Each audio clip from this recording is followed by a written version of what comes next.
All right, what's going on, guys? Welcome back to Card Talk. I'm Ryan, joined as always by Tyler and Lou. Today we have a lot of questions to get into. We're going to do a largely Q&A episode here. We will talk about potentially rigged / hot boxes with Kabooms. We saw that going viral on Twitter earlier this week. Doing reaction faces to everything you say. Go. And then we're going to start with what's on your mind. And I think we should start with Lou. As Lou, your Houston Astros won another World Series. So congrats first and foremost to you and your Houston Astros. That is since the beginning, never in question that you've been an Astros fan. Some of your other fandom, questionable, but the Astros through and through, and you guys won another World Series. So I just wanted to start this episode off with you, talk about what's on your mind, and give you your 5 minutes here with the Houston Astros. Thank you. Yeah, it feels good to be the best. I think from day one of this season, I was on the show trying to make it clear that the Astros were the best team in the league. I'm not gonna overdo it, Rye, because like it was so dominant that it's like hard to even talk about it in a jokey way. Because when you just kick the shit out of everybody you play over and over again in the playoffs, it just is it's crazy. Like the first round was actually the hardest round that they played all playoffs long, which is pretty surprising to say, looking back on it. Was first round the Mariners? Yeah, Mariners sweep was the hardest series we played, I think. But yeah, I mean, listen, the Astros were amazing. The bullpen was unbelievable. Jeremy Pena is like my hero in life. I'm working on getting this autograph thing set up. Ryan helped me with that with some suggestions last night, so I appreciate him for that. So yeah, we'll be back next year, and we're gonna win the World Series again next year, and I'm gonna be at everyone's neck again. But for now, I'll keep it quiet, and I'm just happy to be a champion. On to football. Last week, Ryan had a lot of really stupid things to say about the Jets, a lot of really stupid things to say about the quarterback. And this past Sunday, the Super Bowl favorites and the MVP favorite walked into MetLife and got dominated. Got beaten down for 4 straight quarters, and the Jets had a statement win that I haven't seen the Jets have in a really, really, really, really, really long time. So we're playing for the AFC East. We're playing for playoff position the rest of the way. I don't know if Ryan wants to apologize for all of his words last week or not, but yeah, what's on my mind is just how great my sports life is going right now. Ty? It was a pretty epic weekend for you. It was. Yeah, what's on my mind is I brought a little collection by today, recording at the 137 office. Just getting in the mood a little bit here. World Cup's coming up. I got my KDB sticker. BGS9. KDB? Oh, Kevin De Bruyne? Yeah, one of the greatest. Young Belgian. Mm. Their team, they're like a little bit past the window. I got a 96-97 Thierry Henry in the Monaco 8.5. If you know, you know. Thierry Henry, one of the greats of all time. Is he a coach one now? of my No, he's a pundit. He does Am I thinking about Wayne pretty Rooney? much- That's what I'm thinking about, yeah. Yeah, Rooney is. Thierry Henry does a great show. They do the Premier League for NBC. Cool. Mbappe and our favorite player, Quarantin Jean, Yes. his rookie card. But then, not to get too long-winded, but this card has come out. It's World Cup season. We got the Neymar Gold Kaboom of 10, PSA 9, favored to win the World Cup. A lot of pressure on my man's shoulders. Did you get that from Roberto? Change for him. No, I got this. I got this from my man Lou. What's my man's name from the old who always had the Kabooms on deck from the first show we went to, National in Chicago, and we were buying the Kaboom packs for like $200 or something, and we got a Mbappe Gold Kaboom that PSA 10. Those packs came because we You know bought. who I'm talking about, though. I know who you're talking about, but the packs that day, could you pull them out of those packs? No, I pulled this out of one of the packs, I believe, but the Mbappe Gold we bought from the dude, and I actually think I bought this from that dude too. Maybe you did, but those packs. You bought an Mbappe Gold?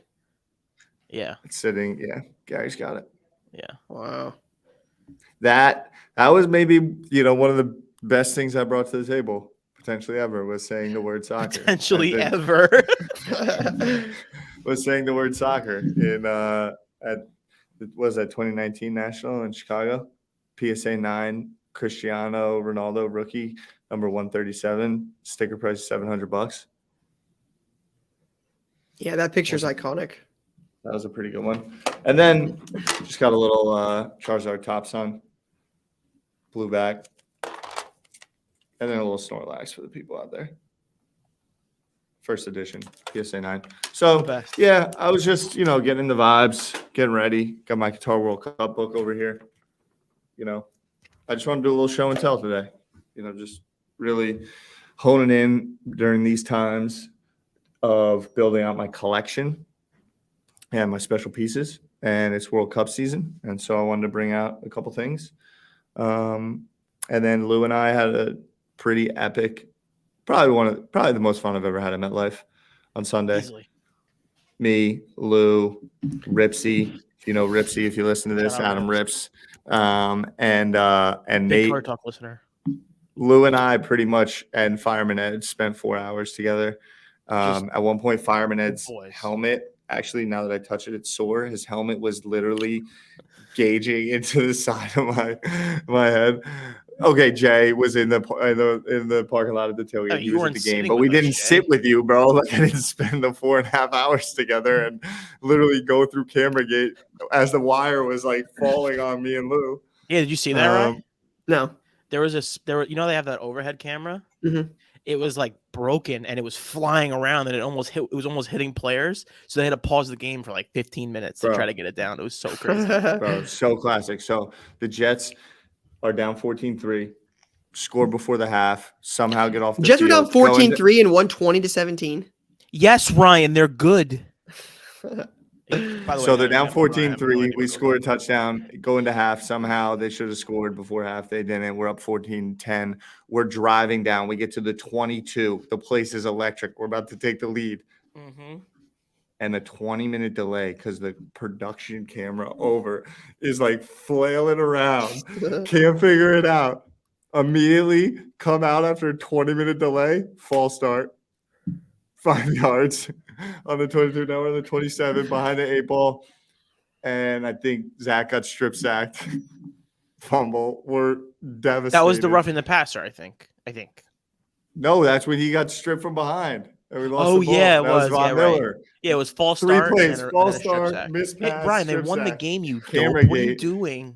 And then what happens comes out and Sauce pick. So that's my recap.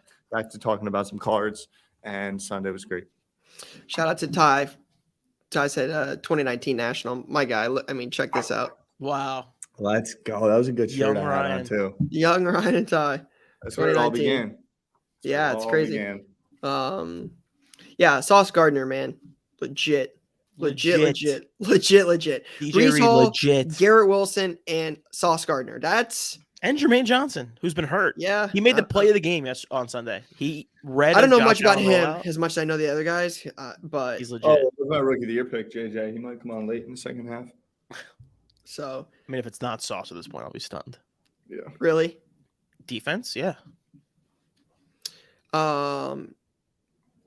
What's on my mind? Ohio State football. Mm-hmm. That's it. We go to Northwestern. They said they recorded 80-mile-an-hour winds. It was absolutely crazy. It was raining sideways, and we somehow just can't figure out how to run the ball until the fourth quarter. Beat a 1-7 Northwestern team, now 1-8 Northwestern team by 14 points. Stroud had 79 rush yards, which is 3 more than his pass yards. Yeah, I just got to figure it out. Big game in 3 weeks. Got to figure it out. That's all that's on my mind at the moment. Just like Lou, I think with you, if you could only have one team ever win a title ever again, the rest of your life, only one team can ever win. Are you picking the Astros? No, they already won. I picked the Jets. You picked the Jets. I care about the Jets more than I care about the Astros. Yeah, see, that's how I feel about Ohio State. Yeah. Yeah, I don't know. That's on my mind. Yeah, Penn State football winning a national title is actually so far out there for me that I don't know. The Jets have a better chance of winning the 2016 Super Bowl. Then Penn State does have a winning the Natty title. Yeah, I would 100%. agree with that. I would agree with that, but not for long. Yikes. But Yeah. not for long. What do you mean? You wouldn't pick the Jets over Penn State. No. Oh, No, okay, Ty I would thought you- pick Penn State. Okay, I thought you Yeah. were saying like it's so far away. I couldn't pick that. I think we have outside shot next year. We're going to be really good next year, probably 2 years from now, when both these running backs are juniors. I mean, we have two top tier running backs. Both. I mean, if you beat Ohio State and Yeah, Ohio State and Michigan, you're in it. If we had beat one of them, we'd probably be going. Yeah, maybe. It's Alabama and us as the best 2-loss teams. Michigan. I mean, we have a 7th-year quarterback. Like, let's You're be not real. better than LSU. We're ranked above them in the rankings of 2-loss teams. Alabama and then us. Yeah, for now. Isn't LSU LSU's number 7 in the country? They just beat Alabama. They just gave Alabama their LSU second and loss. Penn State are very, very Is good. that- I don't wanna LSU's hear just who nothing. give Bama their second loss. They just beat them. I know. And how many losses does LSU have? 2. Maybe I haven't looked over that. It'll happen. Sometimes you look over some things. Yeah. It happens. Right. Don't worry. Your team's not winning the championship. That's facts. So Hope so. Hope you're wrong. don't worry about that. Hope you're wrong. Somebody reached out to me the other day after last week's episode and said, "Brother, they haven't had the poinsettiable in 4 years." Yeah, the poinsettiable was a tough one. That was a good Oh, one. It's not even a real thing. Like, talk about looking over something. Ty, where do you Where think you been at on what do you that think one? he'll play on in the bowl? Where do you guys think you're going? A Big 6 bowl. Yeah. Okay. Do they have any tough games left? Like 10 wins in a Big 6 bowl. Ever heard of it? You think you're going to get to 10 wins? Yes. Like what? I mean, they don't really. They got a tough game coming We've up, though. beating every team other than the 2 teams that are top 5 in the country. Sorry. Yeah, Sorry. They got a tough one coming up in 2 weeks, though. Who? They got to come to New Jersey and play Rutgers. I mean, Michigan Michigan State. I'll Like walk what? Michigan gave him a half. I'm just saying. They were up 7-0 in Let's Columbus. get You into guys were cards there. because I don't understand what you're talking about. Worth We played Maryland, Rutgers, and Michigan State. Yeah, Rutgers, tough game. Let's go. We'll see. Let's Just go. We're on a like, time limit this week, so just like getting Ty fired up. Do want to talk about the tweet went out. I think it was Yep. Eric again. Eric just really at the center of a lot of controversy these days, huh? I think this is something in the hobby that like you guys, we talked about it before when we talked about the backyard stuff, that like this was always just hearsay, like, hey, there are boxes, they've got case hits in them, like could they have loaded boxes, could people be getting specific ones? And this Kaboom with Crown Royal is a lot more evidence than I've ever seen. If this is true, this is pretty crazy stuff. But it talks about, like the tweet says, according to several prominent breakers, Kaboom cards can be found at Panini Crown Royal by looking at the serial number on the box's hologram. Cards Infinity reports that this has been true for many products since 2012. How many other products is this true for? This is bad. Go on. Can I ask you a question? Do you consider this to be like bad, or is this just like breakers have an advantage because it's something that they know? Isn't that just like inside knowledge? Like that's just like tools of the trade in a way. I think this would be bad from a resale perspective on hobby boxes because it would make a case much more desirable than a searched through hobby box. But isn't Right. that already the case? Yeah, but I think this would only widen the gap even more. Widen the gap, sure, because more people are aware of it. which makes- Exactly. yes. Because I didn't, like, I had no idea that, truthfully, I had no idea that this was a thing. Like, I'd never heard that, like, a Kaboom was directly related to a serial number on a box, right? Like, That's interesting to hear for everybody. I mean, you're pretty involved. Like for you to not know that. one is pretty time have I interesting, ever yeah. heard that you could get a serial number and it would guarantee, right? Like, now I look at the serial numbers all the time. I'll pull 22. It's my lucky number. I'll pull 29. Right? Do you I'll pull, really? Of the boxes. oh yeah, That's 24. funny. Like there's a video on YouTube. One of my You're first such a videos on YouTube. degenerate. He really is. I'm telling you, go back 18. I think it was 18-19 Donruss retail. I bought a box at a show. It ended in 24. Like a week after Kobe died, and I hit a Kobe auto redemption in the box. I swear to you, it's on YouTube. I literally have the video still up. So like 24, 8, 96, the year Kobe was drafted, 23 for Jordan LeBron. Oh yeah, like I'm more interested in the You number open because card of, boxes like I play roulette. Yeah, exactly what the the same hell? thing. I gamble the same way. Like pick my lucky numbers, right? Our anniversary is the 6. I'll take 6. It's like when someone goes and buys they go buy a Powerball and they do like their kid's birthday or whatever. Yeah, that's literally how I pick boxes. Oh my god, that's like box so 47 funny. does nothing for me. That's box crazy. 29. I'm taking that box. I've never even thought to look at that. But anyway, getting back to the story. Yeah. So I had never heard of it, right? I always picked my numbers just based on you'd pick Powerball or roulette. But yeah, I think this widens the margin between single boxes and hobby box or in cases if it's true. Yeah, it's wild if this is actually something that is across the board true. It is. Tyler is seeing a visitor, but I was gonna say like it's unfortunate, I guess, from a consumer perspective if you weren't aware of it. On the Panini side, like I would imagine this is like how they have their like checks and balances in place of like how they know where things are going and whatever. Like we were talking about that recently, like they don't know where cards are. That seems like a see that to me, like that still to me seems wild, like because great cards get pulled from random card shops in the middle of nowhere. That happens, right? So if you're I'm not saying they're controlling it. I'm just saying they know what has what.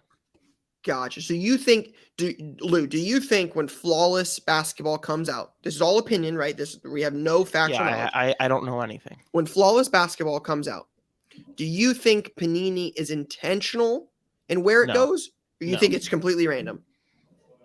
I don't think Panini Group or whatever the hell it is intentional about where cards go. I don't think that. I would agree with that.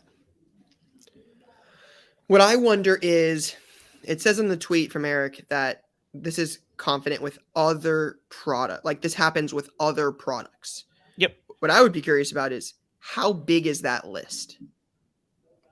I would imagine it's the same across a lot of products. Like if it's happening on Crown Royale, it's probably happening on other stuff too. Almost everything, I would think. But again, I don't necessarily think it's a bad thing. Like I just think it's like this is how they like track this stuff. Maybe there should be another way. Like you can make. I mean, there should be another way that it isn't publicly available. What has what in the box? But I don't know. Like I don't necessarily see this as like a super negative thing in that way. I don't know if that makes Yeah, it just if it gets if this information is in the hands of the wrong person, right? Like, and like it wouldn't be hard to have. Let's say you have a breaker that does mixers, right? And they take a box, they open a case of Crown, they find any of the serial numbers that they like, they pull those out, they take out the other boxes and they throw them in mixers and get rid of them, like at random, right? You make it sound like it's completely random, but the good boxes have been moved, used for personal gain. Everything else is just dumped on the side as completely random. Can't you just do that with like isn't that already done? Like, can't you weigh a box or something? I'm sure that not everybody is. Yeah, I mean, it's just going to come down to an ethics thing. Yeah, my whole point is like I don't think this is fair. Any different than anything else that's already been going on. I think it was made out in the beginning, and I thought it was actually. Now that we're sitting here talking about it, I feel like it's not as big of a deal as I thought it was before. But it just seems like this is how they're doing tracking. I don't know, Tyler, if you had a thought. I didn't mean to interrupt you before. No, you're good. I'm trying to.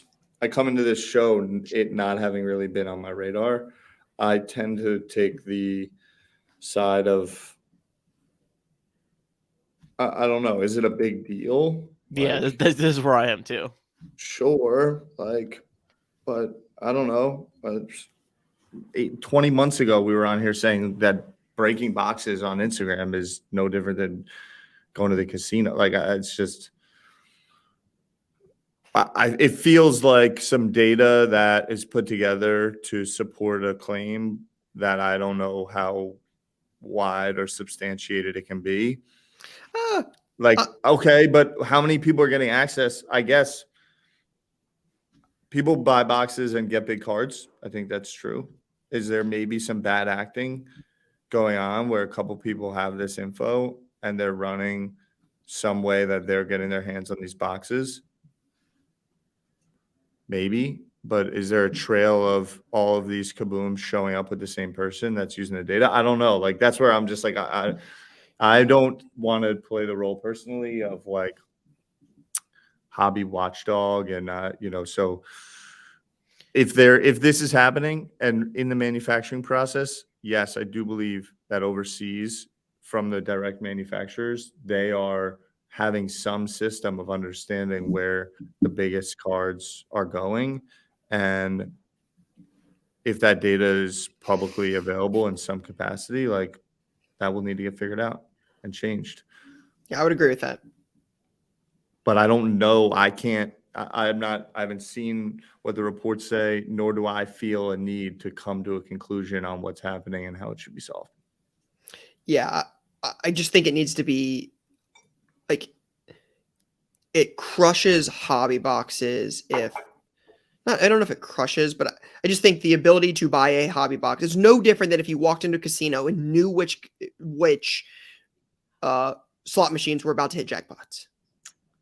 Like You're counting not cards? wrong, but like people count cards and like they say that's illegal, but people still do it and pull it off, and it's like been widely documented, and they make adjustments for more decks and all that. And so that's I think where Lou's like with like the insider trick of the trade. Like Ryan, you run a very large card shop, you move a lot of product, you move a lot of units. A lot of people come into your store with the trust and faith that you're selling them boxes that have not been chosen or pulled out or dictated as what it is.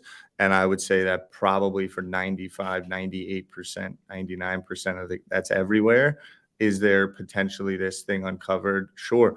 To get to it, you need to be spending probably a shitload of money. And so I think where that is okay, if a store is bringing in cases among cases, they're able to look at the, numbers, they pull those ones out that have the kabooms, they open them themselves. They then either hold them, or sell them. I think where Lou is saying is like, okay, well, if you bring in a case, you open a box in a hobby shop, it has the hit, and then you sell the rest of the boxes in the case.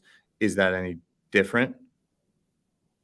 Because that's like a real thing, That happens every day. Yeah, so like sure. if you're a breaker and you open a case and the first hot box you on the break, boom, hit, you're not, discounting the rest of the boxes in the case. Yeah, I mean, there's still other chase cards. Yeah, but that's but still the case either way. What? in a lot just- of I just feel right like, in like a case, there's a case hit. There's like there are certain things, and as those get removed or less likely, they're not changing the odds. No different than at a blackjack table. If all the tens are coming out up front, the odds aren't adjusted based on what else is coming out. So yeah, again, just goes back to what we said 20 minutes ago. This is unregulated gambling, in the highest form, and has been for a very long time. The explosion of content is a newer thing that will probably take some adjustment from the production side, if that makes sense. Let me make one more point on this. I think the only advantage, and we can move on, Ryan, I know you have to go soon. I think the only advantage it grants you is like a knowledge gap when you're buying loose boxes. Because if you know when you're buying a loose box, oh, I see that sticker, that gives me, I know to buy that. And it's the same way as when you're buying a certain kind of card that you know is more rare and someone has in a value box for $1. I see that as like similar to me. But maybe there's more to it and there's something we're not seeing, and that's why we're reacting this way, but we'll see. Yeah. Ben Wallace. All right, let's Jay says we've got a lot of questions, so we're going to do some Facebook questions. I will hint, shout out to those of you that are 20 some minutes in, still listening, still watching. We're going to have something coming up here relatively soon. We're going to do play of the year. We'll talk more about that soon. Have some cool opportunities to win some cool stuff. So stay tuned for that. So if you think you have a play of the year potential candidate, save that, have that ready. We'll drop some more knowledge, some more insight on that here very, very soon. But just keep that in the back of your mind because there's going to be some opportunities coming. But first question is from Tyler. Tyler Rohn says, if Fanatics doesn't buy out Panini, how do we feel about the future draft picks products? Would you miss having Prizm and select draft picks or look forward to Bowman Chrome draft picks? Big college football fan and would be sad to lose the Panini products personally. So first things first is draft picks products does not have an effect on Fanatics and Panini coming to an agreement. Panini has collegiate licensing deals with individual colleges and universities that is separate from the NFL license. So Panini's ability to print college products is not affected by Fanatics unless Fanatics goes to those companies directly and says, hey, we want this to be exclusive. I don't know how likely that is or isn't, but Panini at the moment still has the ability and will still have the ability to print college products as they have individual deals with individual colleges and universities. That answers that question. What just got canceled? Prizm draft picks. What does that play into with this question?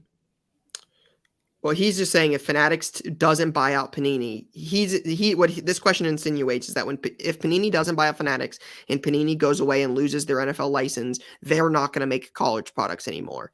And that I don't know what Panini's plans are. I don't know if there's a deal. I don't know those things, but Panini would still have the ability to print college products regardless if Fanatics owns the NFL licensing or not. I think you got to look the other way. I think the vulnerability is the college athletes not doing the deals with the universities. That's me. Like, that's where I'm at. Like, I just think that if you're... I think they're separate, Ty. I think Panini has a deal with Ohio State to use their likeness, their logo for cards. The deal with CJ Stroud isn't that not through Panini, not through Ohio State, then through Panini? I think that no, the athletes, like there's like NCAA is probably where they have it and the bargaining, because Panini's not doing a deal with every college athlete that's it's more like getting autographs. You'll have to, it could maybe be a little I think it's collective. Like, I think it's just collective bargaining as a college that can't athlete. be entirely true because Leaf doesn't have access to Ohio State's logo. Leaf doesn't have licensing, and Leaf has deals with Stroud, they've done Jackson Smith and Jigba. But they might be going and doing it direct.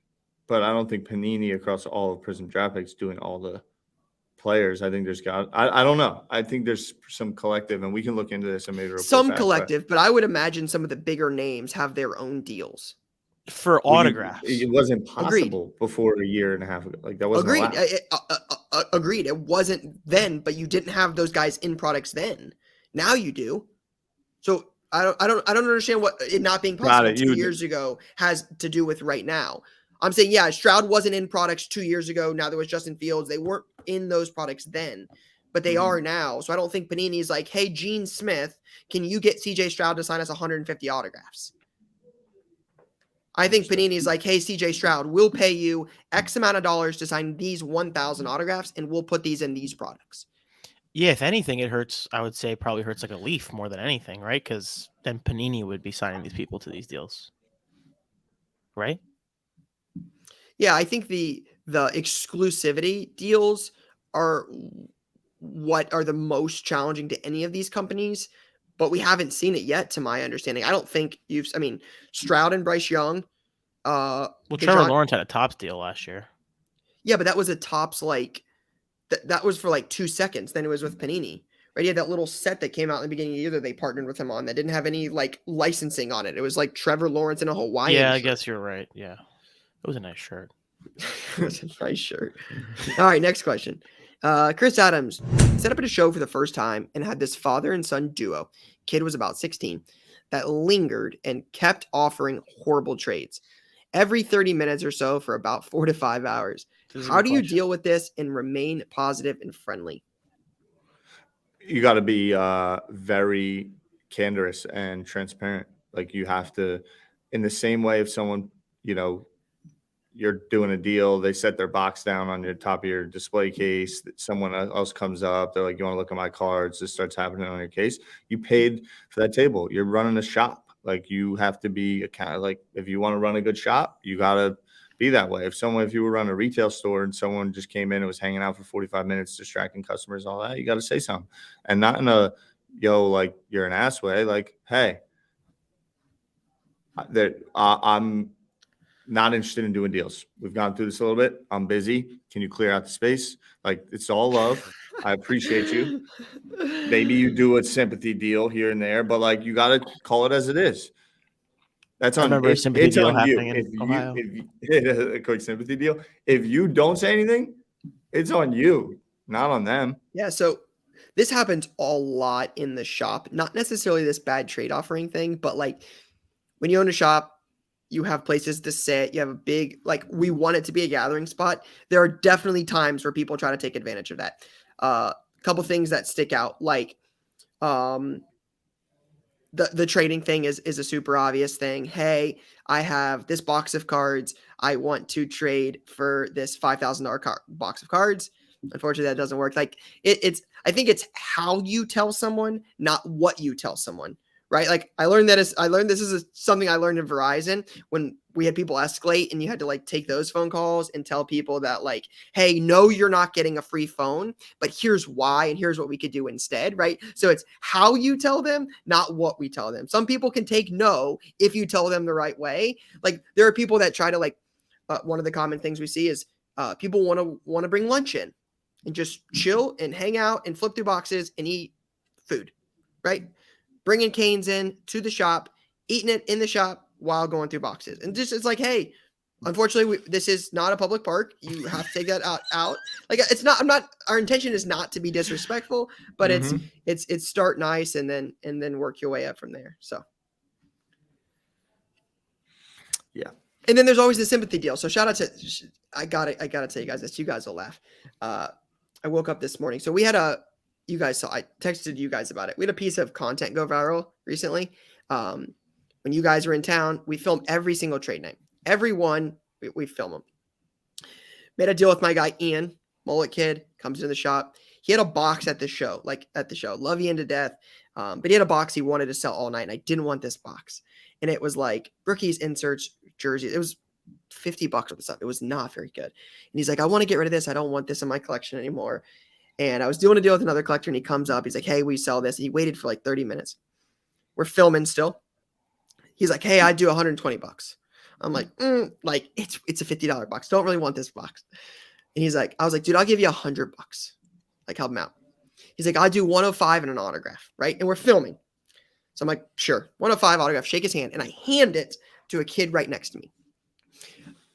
A dude commented on Instagram this morning and said, wow, smoked a little kid out of $20 just to give it to another kid. And I said, perfect. If you're willing to not negotiate with children, please let me know where I can have all of our young collectors reach out to you, where they can hit up you and negotiate, knowing you will pay exactly what they would like. And I'm just like, oh my goodness, no good deed goes people, man. No good deed goes unpunished. But yeah, it's just you have to be polite and direct. It's like, hey, appreciate you, but we got to move it along. So I have the username Instagram on Tyler. Or I have the username Tyler on Instagram. That was my wild. brain's broken. I have the username Tyler on Instagram, and most people and some prominent people have hit me up and they're like, hey, look, I've really wanted the username Tyler on Instagram. Like, can I have it? And I'm always like, what would you charge? If someone cut you a check for 10 grand, would you sell it? No. 50 100 grand. 100 grand? 100 grand. Put it in my hand. Good for you, Ty. Good for you. You're 100 bugging, grand. Ty. It matters. And people ask for it for free. And For I'm free like, is crazy. What? Like, what? Like, is there any Tyler you would give it to for free? It's like, no shot. No shot. Tyler at It's all. like if I walked up to your table at a show, Ryan, and you had a card, and I was like, I've always wanted that card. Can I have that card? No. Based on the way you're saying it, it's like if someone had like a Mahomes RPA and we're like, hey, can I get this for free? Like, I've always wanted it. I really love have Patrick it? Mahomes. I'm like, no, respect for asking, but that's not how that goes down. People, man. Love them. You should just put like Yeah, I love $100K it. for my in your bio and see what happens. I know. I kind of want to do a deal. Shane Paris says, is Justin Fields a buy? Not right now. Yeah, I would agree with that loose comment. I don't think he's a buy right now. The Bears are not good. They're not going to win a lot of games. They need help. Fields is good. He actually does not look bad. I mean, he had 178 rush yards. Like he broke the record for rush yards in a game by QB. Yeah, I mean, that's like your boy. I've always said, like, I don't think Fields is a bad quarterback. The Bears are bad. The Bears are stink. bad. They need help. Like he's throwing to dudes. Like, what's the best receiver he's got? They traded Mooney? for Chase Claypool, and it was acting like it was traded for Calvin Johnson. Yeah, that's yeah. They got work No to do. disrespect But to Chase Fields, I mean, Ohio State needs a successful quarterback in the NFL. Yeah, Stroud. And he was almost Fields was almost a Nittany Lion. To give some advice on a potential Fields purchase, right now everyone's saying he's like the hot guy and he's like finally taking a step forward and blah blah blah. If you're a Fields believer, I would wait. Don't wait until too late in the offseason because I think he's going to be the hot guy that everyone's going to want to buy. I would say maybe towards the end of this season when he cools off a little bit, maybe has a couple bad games down the stretch, then you buy the Fields card because the prices will go down. It'll be like boring time. People focus on the playoffs, all that stuff. We have to like reconfigure. We should have a conversation about like when's the right time to buy guys you believe in, because it used to be just buy them in the offseason. Now everyone does that. So it's almost like you have to buy them at the end of the current season they're in if their team's not good. Between end of current season and before the draft. Yeah, that's right. I think it would be a fun conversation to have next episode about the best division in football, because I think if you looked at it right now, the AFC East is in that conversation. And that's crazy. I mean, we got a defense. I mean, the NFC East would be up there too with the Giants, Cowboys, Eagles. It's Commanders. one of the East divisions. Yeah, I don't know what other division you'd put up there. I mean, the Buccaneers are leading the division, tied with the Falcons at 4-5. Packers and Bears and Lions all have 6 losses.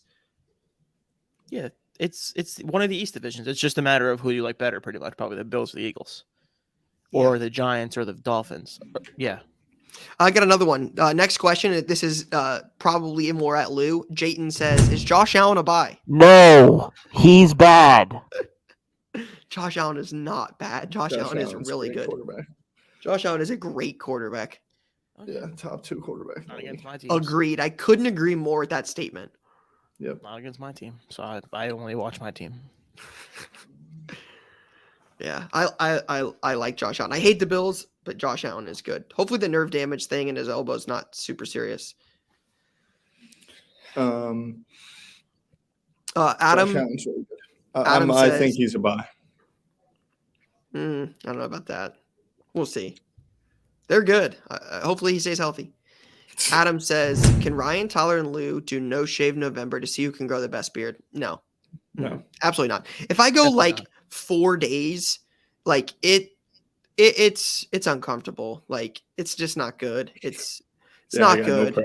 Yeah. Listen, if we're in the trust tree, like I tried, and it's pretty embarrassing what comes out of my face. So like I need to just stop. Yeah, absolutely. Just being honest. It's not good. It's like there shouldn't be any. It's bad. Jeremy says, how can you start making money trading cards when you are nomad and don't really have a home base? So receiving and shipping is very complicated. How to use vaults and consignments to make it work? Thanks, guys. Love the show. I'm not super familiar with this, as obviously I don't deal with this as much. A lot of the international folks that I talk to, a lot of the international collectors talk about like stuff like ship my cards as like hey, ship everything there and then gather one big shipment and then ship it to yourself. I believe I believe some of these companies like PWCC with vaults do something similar. Not sure, as I've never used them for that reason, so I don't know. I also know international collectors make friends with other collectors in the States, and then they have everything shipped to them and then they ship it to them. You know, if you have somebody in the hobby that you trust, that you are actually close with, that might help. I'm not sure I would call up somebody like Lou and say, hey, Lou, can I ship all my stuff to you and you ship them? Definitely not. Lou will tell you no, right? Polite but direct. But I think there's companies like Ship My Cards and stuff that I've heard do something like that. Yeah, I like ComC for this. I like the PWCC vault for this. I like all their vault products whenever they become, more widely available. In a situation where you can just take your whole collection, ship it to PWCC or whoever, or wherever you choose to use. PWCC is good because they have their own vaulting system for the posting it and putting it up for sale. And also you could do private deals and then just transfer the card to their vault. And, PWCC takes a fee off of that and whatever. You're going to have to pay a couple extra fees, but it's very doable, I think, now. You don't really need to be able to ship. And that can happen at all different levels of cards, $100 cards, $1,000 cards, whatever. $10 cards. Vaults are coming, and then they'll all be fronted by NFTs, and you won't even know it. Because it'll be the same thing. They just use the blockchain technology to make sure it's yours. It just says Polygon on it or some shit.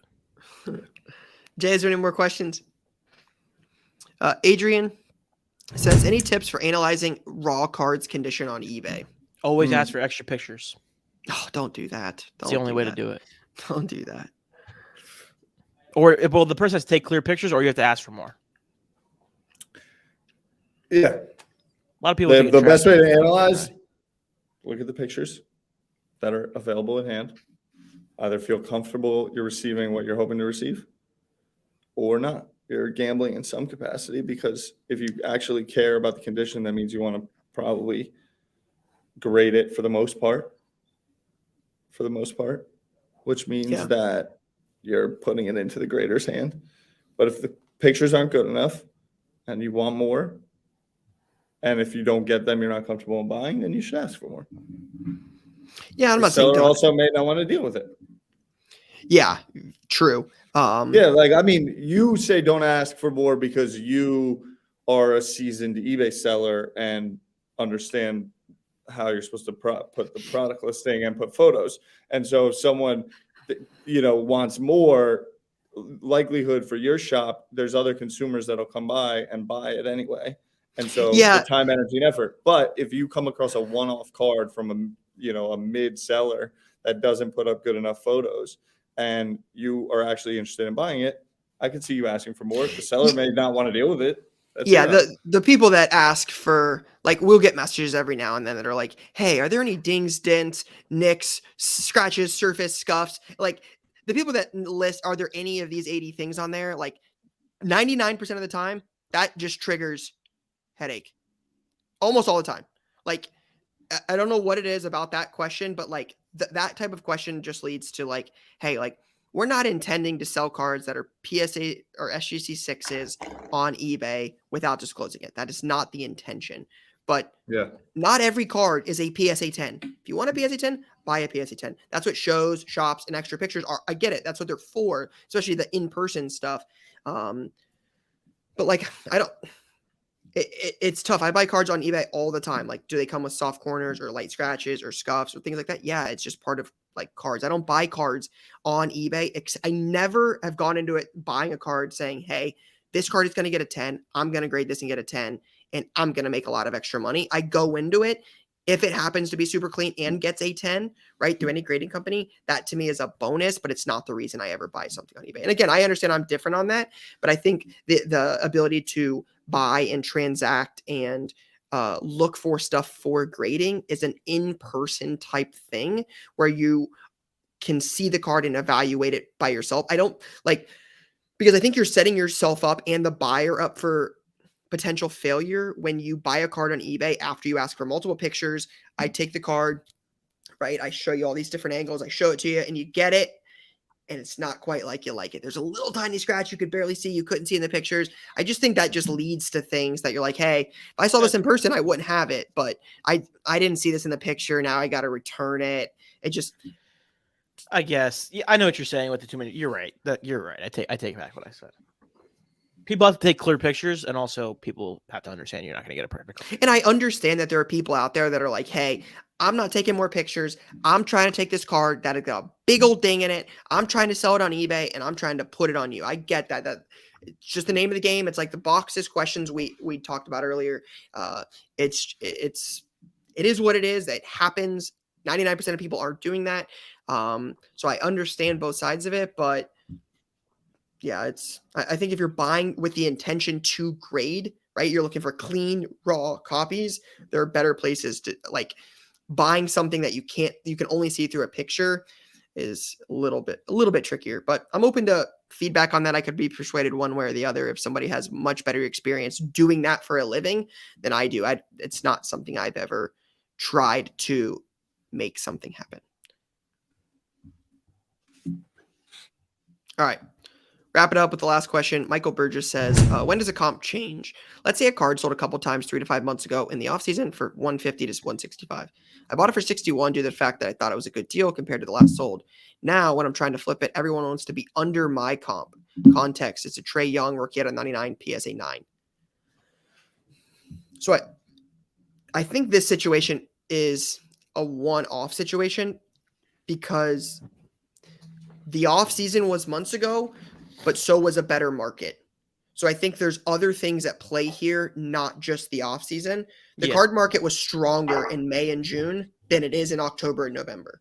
So the markets aren't equal in that scenario. The market is down 30% across the board minimum from that time period. So while you might have had a gain on the offseason not being a thing, I don't think the card market is as hot as it was in May or June, and I think that plays into it. Agreed. I think that's right. But it only takes one person to buy the card. Facts. I think you can't look at sales in the vacuum of like when it comes to things like this, which is a numbered card, but it's like a fairly liquid thing, like a Trey Young at a 99 PSA 9. There are cards available like that on a fairly regular basis. You are at the mercy of the market trends of that moment. And I think we also talk about this, like I've talked about this a lot with my team recently, especially in a down market, that I don't think the comps tell the entire story. I think there are cards like I saw one the other day that like said the Mahomes Prizm PSA 10 was being manipulated, that there was like $4,000 PSA 10 sales or whatnot after they were doing 3,500 consistently. We've been having conversation with that in shop that like, there was, for instance, here's a great example. This was we lost $1,000 on one card. $1,000. We had an Aaron Judge 2022 silver pack auto out of 10 PSA 9 walk-in shop. It was a part of a bigger deal. The rest of the deal was pretty good, but the one card that we bought, that we took a chance on, one of my guys paid $1,200 for it. Okay.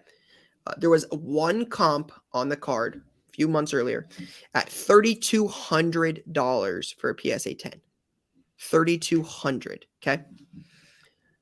Put the card up for $2,500, no bites. No, it was up for best offer, no bites. 25, no best, no offers. 24, no offers. 22, no offers. $2,000, no offers. I said, if you put it up for $2,000 and you haven't got an offer at any point in time after lowering it, auction it. Okay. At this point, Judge is lost. They're out. It's over. It's already had his moment with the 7th most home runs ever. Shout out to Lou. Auction the card. Okay. Paid $1,200. The card sold on eBay for, I'll tell you. I don't have the exact amount. I could probably pull the picture up.